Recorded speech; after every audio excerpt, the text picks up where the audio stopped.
Welcome to Infidelity Truths. Before we dive into today's gripping story, please take a second to like this video and subscribe to our channel. Your support helps us create more thrilling stories just for you. Let's begin. It was a rainy Sunday morning when I stumbled across it. The drizzle pattered against the kitchen window as I rummaged through the laundry basket, looking for my favorite hoodie that I swore I'd tossed in there last night. My wife, Sarah, was still asleep upstairs, probably dreaming about her next art gallery visit or the yoga retreat she'd been planning.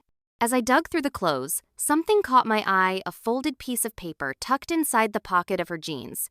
I pulled it out, expecting a grocery list or a scribbled note about her day. Instead, it was a hotel receipt. Room 214 one night. Paid in cash. My heart sank like a stone. I stood there, frozen, the paper trembling in my hand. Sarah and I had been together for 8 years, married for 5. She was my rock, the woman who could make me laugh even when the world felt heavy. But this receipt, it wasn't ours. We hadn't stayed at a hotel in months. My mind raced, trying to find an innocent explanation, but the details burned into me. Late check-in, single occupant, a date from 2 weeks ago when she'd said she was working late. I shoved the receipt into my pocket and went to the living room, my pulse hammering in my ears. I didn't confront her right away.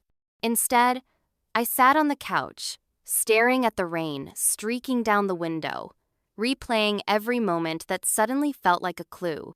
The way she'd started locking her phone, claiming it was for privacy. The new perfume she wore, one I'd never bought her. The way she'd been distant, brushing off my attempts at intimacy with excuses about stress. My chest tightened, a mix of dread and fury bubbling up. I needed answers, but I wasn't ready for the fight not yet. When Sarah came downstairs, her hair messy from sleep, she smiled at me like nothing was wrong. "Morning, love," she said, heading for the coffee maker.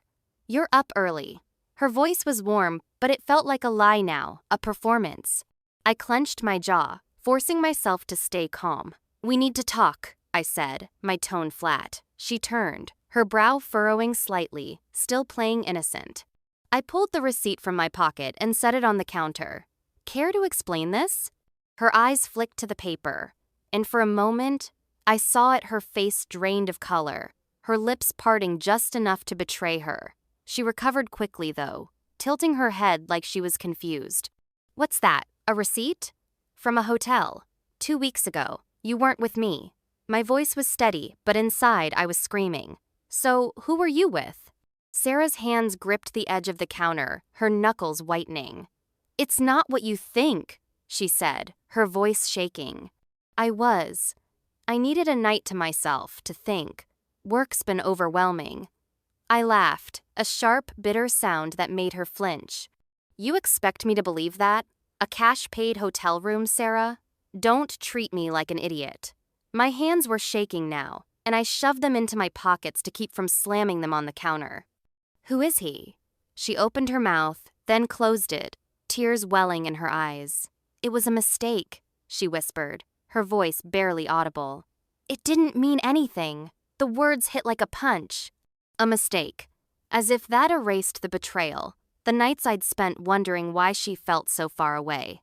"A mistake?" I repeated, my voice rising. "You don't accidentally book a hotel room and sleep with someone else. You chose this. You chose to lie to me." She reached for me, but I backed away, her touch feeling like poison. "Please, Matt, let me explain," she begged, tears streaming down her face. But I was done listening. The woman I loved, the woman I'd built a life with, had shattered everything. I turned and walked out of the kitchen, ignoring her calls. I needed space, time to figure out what came next. For the rest of the day, I moved like a man possessed. I didn't just want to leave, I wanted her to feel the weight of what she'd done. I started in our bedroom, pulling her clothes from the closet and stuffing them into suitcases. Every dress, every scarf, every piece of jewelry I'd given her over the years went in, haphazardly thrown together. Then I went further. I gathered the little things that meant something to us. Photos from our honeymoon in Greece, the ticket stubs from our first concert together, the handwritten notes we'd left each other when we were dating.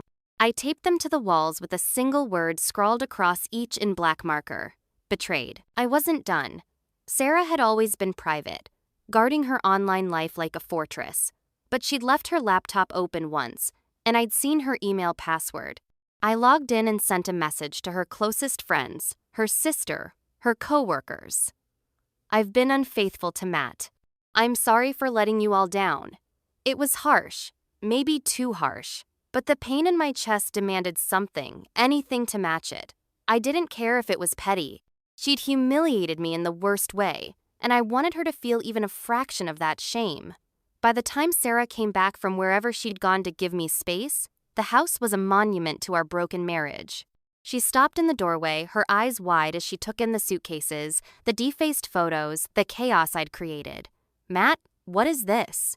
She gasped, her voice breaking. "This is what you did to us," I said, my voice cold and steady. "This is what betrayal looks like." I handed her the divorce papers I'd downloaded and printed, already filled out. "Sign them, and leave." She tried to argue, to sob, to plead, but I was beyond her words. "You don't get to fix this," I said. "You broke it, now you live with it."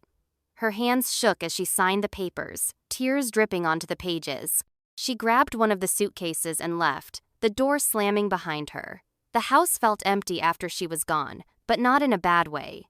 It was like the air had cleared, like I could breathe again. Over the next few weeks, I threw myself into rebuilding. I started running every morning, the rhythm of my feet on the pavement grounding me. I reconnected with old friends, ones I drifted from during the marriage. I even signed up for a cooking class, something Sarah had always teased me about wanting to try. It wasn't easy some nights. The silence of the house felt like a weight, but I was moving forward. One night, as I sat on the couch with a beer, my phone lit up with a text from Sarah.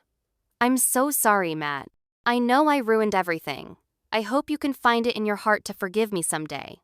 I stared at the words, feeling nothing but a quiet resolve. I didn't need her apologies. I didn't need her in my life. I deleted the message and turned on the television, letting the noise fill the space she'd left behind. As the weeks turned into months, I found myself again. The man I'd been before Sarah, before the lies, was still there, stronger now, shaped by the pain but not defined by it. The future was mine, and I was ready to make it my own.